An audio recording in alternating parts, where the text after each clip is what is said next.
The Spurs are being extremely cautious with Victor Wembanyama as a result of successive ankle sprains, starting with this one against Houston. And I gotta say, I'm a little bit concerned and confused about some of the decisions that the Spurs are making with the young star. Welcome back, everybody. I'm Dr. Brian Sutterer, and the goal in this channel is to help teach you about the medical side of the sports world. This injury to Victor Wembanyama first happened back on December 11th. So we're talking about something that happened in a game where, number one, this was the first quarter against the Rockets. This happened December 11th.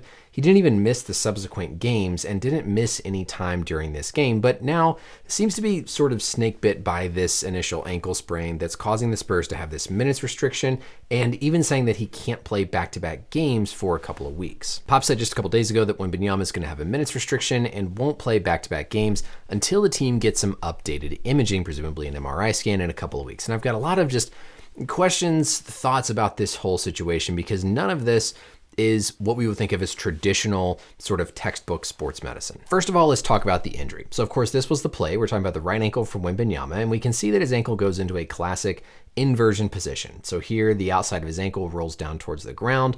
Whenever he plants, this is going to be a little bit of plantar flexion, meaning this angle here of the ankle is pointed downward. So this is going to specifically stretch a ligament called the ATFL. Very classic position that we see for an ankle sprain. Now, the one concerning thing about this that I will mention, sort of one concerning thing and one positive thing. The concerning thing is that this happens non-contact, right? So Wembanyama doesn't step on anybody's foot. All he's doing is trying to reach out forward, plant that foot to control and get this rebound.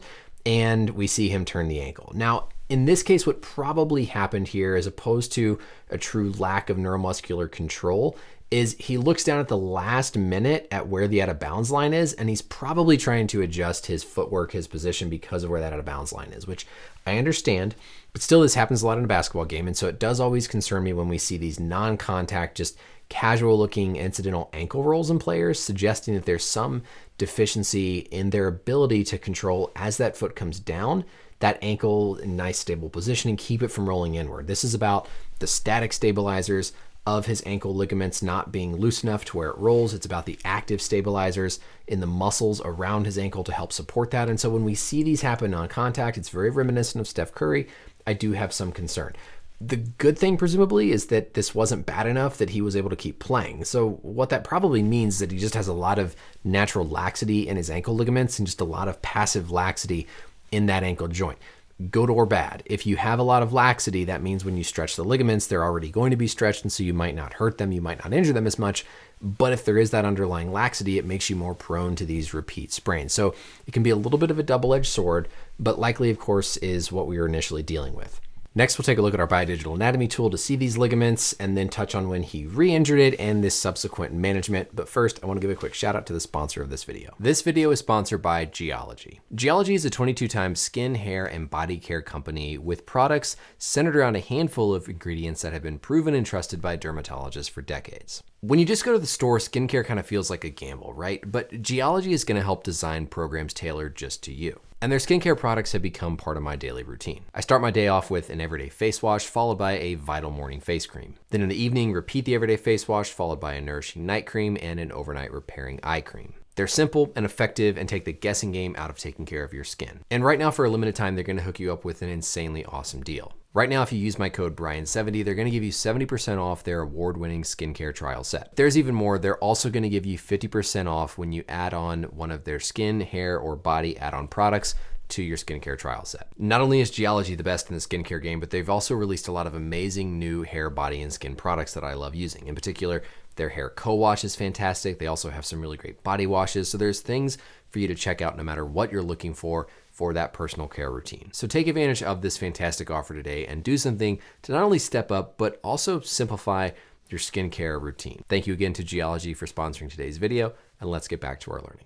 Looking at our biodigital anatomy tool here, this ligament that I have highlighted is going to be that one that's most often injured with these ankle sprains. So this is the ATFL, stands for anterior because it's in the front, talo because it runs from the talus, fibular ligament to the fibula. So this guy right here is going to be the one that Wembanyama likely injured or aggravated. Whenever the foot gets plantar flexed, meaning it's pointed down this way, that's going to bring this distal portion of the ligament down a little bit, which puts some tension on the ligament and makes it more prone to rolling, specifically when you're in that plantar flexed position. like we saw with Wembanyama. So then, of course, we had this repeat aggravation, right? And this is after Wembanyama, I don't believe, had even missed any time. So he had that initial ankle turn, if you could even call it an ankle sprain, because he didn't seem to be hampered or injured.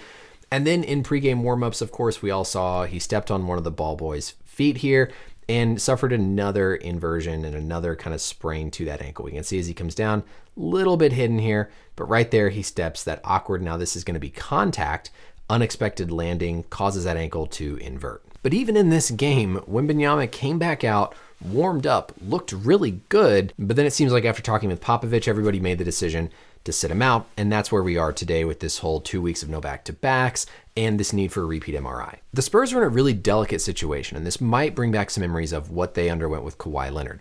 They have a young star player that they want to be very safe with. They want to protect him. They know this isn't their year to do well, and so they're going to be more cautious and conservative. But that conservative behavior, I think, can go too far to where then the player can get to a point where they don't necessarily want to report symptoms. They don't want to tell you how they're feeling because they're so worried that you're going to pull them and limit their minutes when they're at this early development stage of their career. Number one, there is no precedent whatsoever in the normal world of sports medicine to get repeat MRI scans or repeat imaging for an ankle sprain, especially when somebody has been continuing to play. You are going to, for sure, find something on that MRI that looks abnormal. It doesn't matter if you're a young player like Wembanyama. If you do a repeat MRI of somebody's ankle, if they've had multiple twists and turns like he has, you're going to see an abnormal ligament. But that doesn't mean that the ligament is abnormal in a way that you shouldn't be allowed to play. It's part of what naturally happens as you play sports, as you go through an athletic career. You're going to find thickening. You're going to find some, quote, scarring or areas where there might have been a partial tear. But you can't rely on what that imaging shows. You have to treat the athlete, not the MRI in this case. And so it sets this really unusual precedent that somehow the MRI is going to show the team findings that make them confident to where he can now play back-to-back games. And again, even that back-to-back portion, there's no real fundamental science there that says that playing back-to-back versus playing 25 minutes one night and the next night is going to have any role on healing. And so this all just feels very paranoid, to be honest, which I guess if you have the number one draft pick, you're going to be more cautious. But I think if you continue that for too long, you get to a point where the athlete starts to lose a little bit of trust to where they want to play and they're afraid to mention how they feel because they know it's going to result in them being limited and needing all these scans and so on and so forth.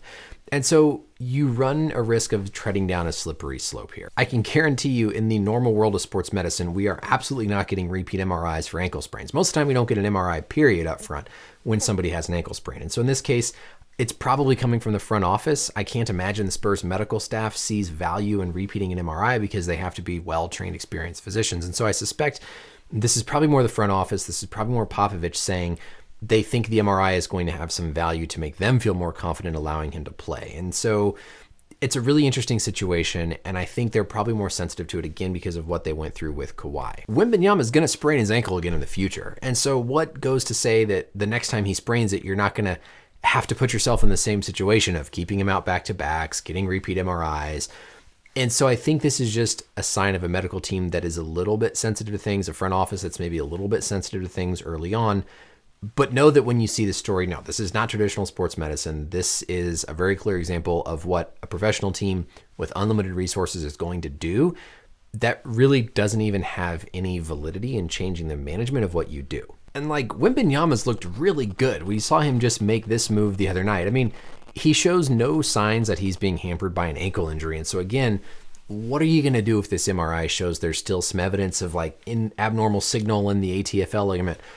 You don't base those decisions off the MRI. And so I don't really understand what they're doing in this sense. And I worry that it's just going to make Victor more frustrated if it continues to progress throughout this year, throughout his early years. At some point, you have to switch into a more traditional management style. And again, you're not doing this with LeBron. You're not doing this with guys like Luka.